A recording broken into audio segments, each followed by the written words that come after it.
There I was, partaking in my usual Tuesday morning stroll of Deepnest, and what is that?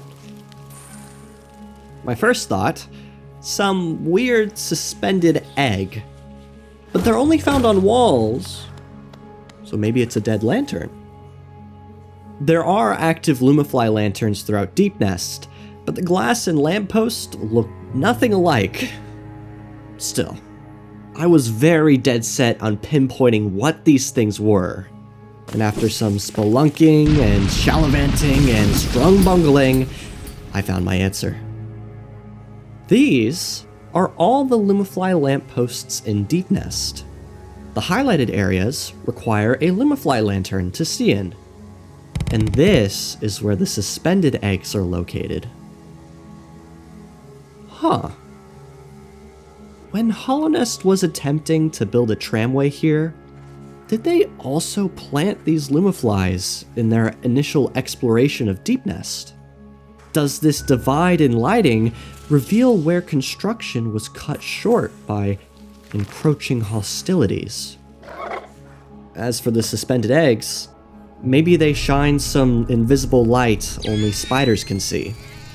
Game files say they are eggs, but Team Cherry calls this sprite Quarrel Death Nail, so we know this information's 100% unreliable.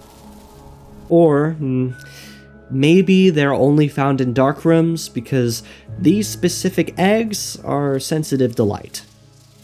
Interestingly, Distant Village uses Lumafly lanterns of the Weaver's Den design. So if these eggs were once lanterns, why use anything other than an infinite light source? Seriously, Lumaflies live forever, but only if they feel like it. For the plot and symbolism.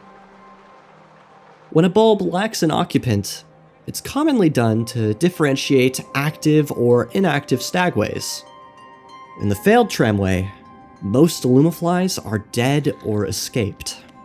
But there is a light at the end of the tunnel, quite literally in fact, shining upon a tram pass, the item you so desperately need to brutally murder Hive Knight. Though, now that we're here, yeah, it looks like the Hive also has unique light sources. So do most areas in Hollownest. Even... Oh,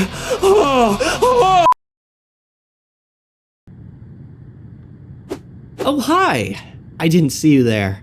As you can see, I'm real now.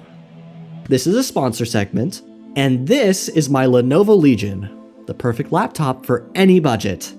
Seriously, this Pro 7i Gen 9 might run better than my desktop. A 40 series NVIDIA graphics card, 14th gen Intel Core processor, 240Hz, 16-inch monitor. It's a lot of numbers, and they're good numbers. But don't listen to me. Listen to the grub. Listen to what the marketable grub plushie has to say about Lenovo Legion.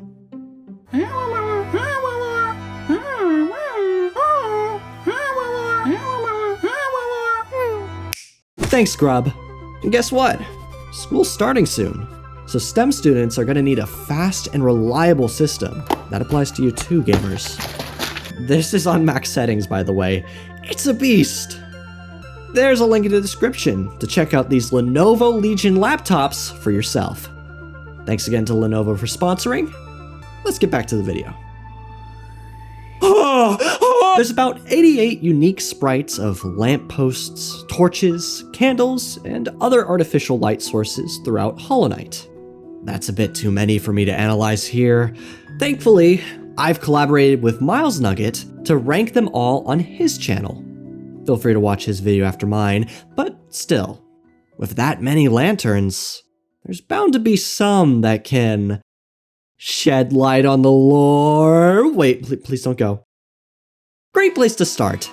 Did you know the Black Egg Temple has lanterns? They're shown from this angle, and this angle, and this angle. Wait. Is that a seal of binding? As a light source? Ayo! Most lantern assets will be reused throughout the game to save Team Cherry time, but this specific sprite is only reused in 2 other rooms throughout all of Hollownest. I bet you can guess the first one. The White Palace Throne Room.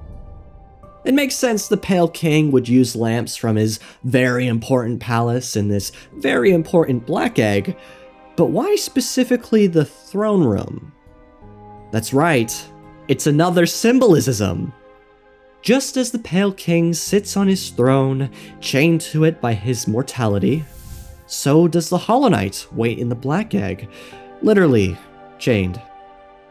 And of course, both bugs await the night to relieve them of their bindings, and the bindings which they place on the stasis of Hollownest.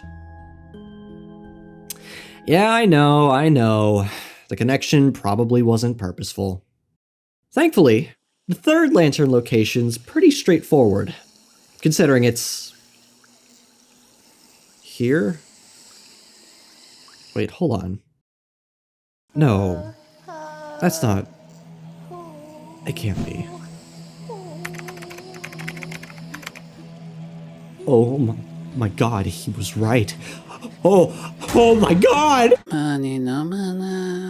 In Menderbug's hut, while his desk's lamp is properly lit, another lamp in the room isn't.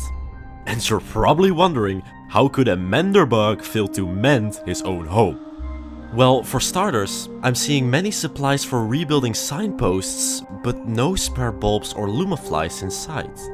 So it is possible Menderbugs have specific jobs and locations they are tasked to attend to throughout the kingdom. Or even throughout the entire world.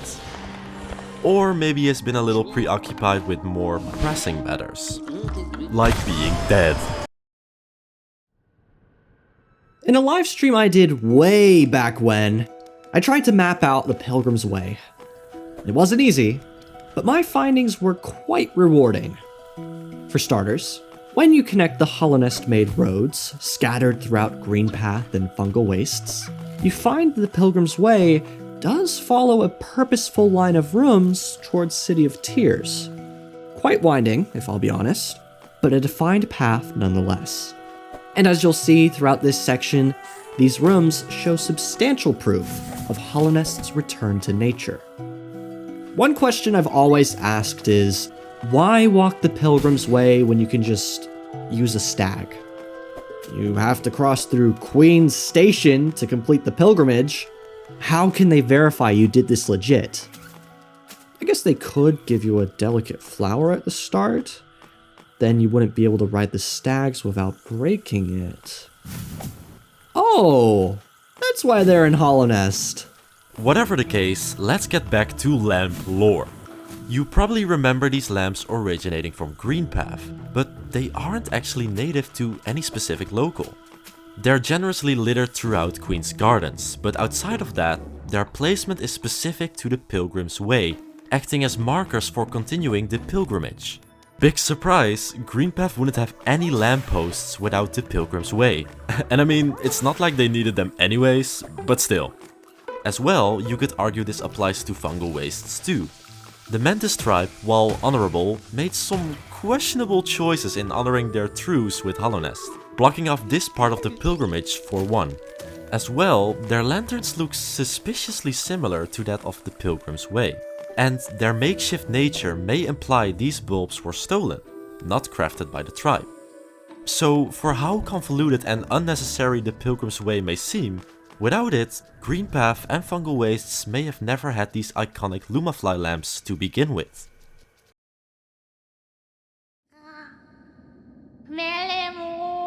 I doubt these Lumaflies in Seer's room are for lighting up the dark, considering how overly abundant they are. Which begs the question... The numbers, Mason. What do they mean? Ascension. That's the achievement you get for Seer remembering the Radiance. A revelation so grand, it caused her to evaporate into a Lumafly. Are all Lumaflies in Hollownest ascended moths? Well, Seer specifically says the moth tribe died out, and when Markov died, his body was left behind. So maybe these Lumaflies are ascended moths. But for how spread out and abundant the rest are in Hollownest, I doubt they're all moths. Why then does Seer turn into, of all things, a Lumafly? It's interesting she transforms into a white Lumafly, not a color similar to her dream avatar form. And before you do a double take, this indeed is Seer. The game files say so, which as we know is 100% proof of canon. But let's step back a bit. Zamir. Similar to Seer, after reaching her own grand conclusion that her lover is now at peace, she very suddenly transforms into a mask shard. She probably isn't teleporting away here. Her dialogue right before proves she's at peace and insinuates she's ready to pass away. So does Zamir transforming into an inanimate object count as ascension? We don't know enough about ascension to make definitive conclusions. The process seems to be a bug reaches some grand conclusion, causing it to transform into something other than its original self, animate or otherwise. Does this mean charms formed from a bug's last dying wish count as ascended objects? Did the worm ascend when it died and transformed into the Pale King? Sadly, we only know ascension exists as a concept through the name of an achievement. This could just be a term related to collecting dream essence, as in pair with the attunement achievement, parallels the attuned and ascended boss difficulties in the Hall of Gods. So then, if we want a definitive answer, we'll just have to wait for Silksong. Wah wah.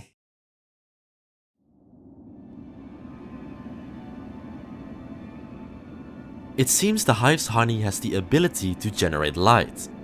This can be in the form of candles or ceiling lanterns. Yeah, that's about it. I just wanted to point it out. Here's the issue. When there's a seemingly infinite light source that's cheap and abundant, why would anyone use fire instead? Candles make sense for ceremonial purposes, so I theorized, maybe if a civilization still uses torches, they're trying to keep to some ancient tradition. This most likely applies to the snail shamans, as their crudely made mounds and shamanic ways probably makes them less inclined to modern infrastructure. Sadly though, the ancient mantis tribe's lack of torches means we can't apply the same theory to the Colosseum. Why then do they use fire? Because it's cool. No crazy lore, probably no tradition. It's just intimidating. It hurts to touch. And that makes it cool. So they placed a bunch of them around the Colosseum. So, Terrence, that's your canon name, right? Your job was to not hit the lever, huh? I think he's a little camera shy. Anyways, there's quite the volatile void lake out there. But with the click of a lever, we release these Lumaflies and...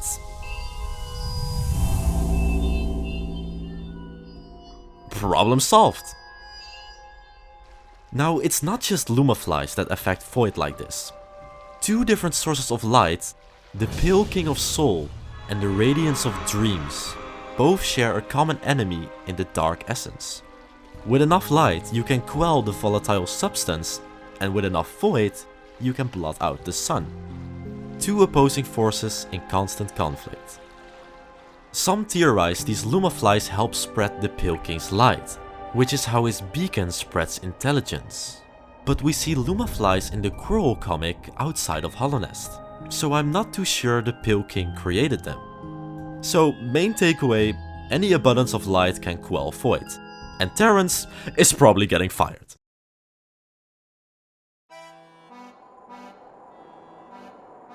It looks like Dirtmouth's iconic Lumafly lanterns may have actually been inspired by real-life streetlights from Lyme Regis in Dorset, UK.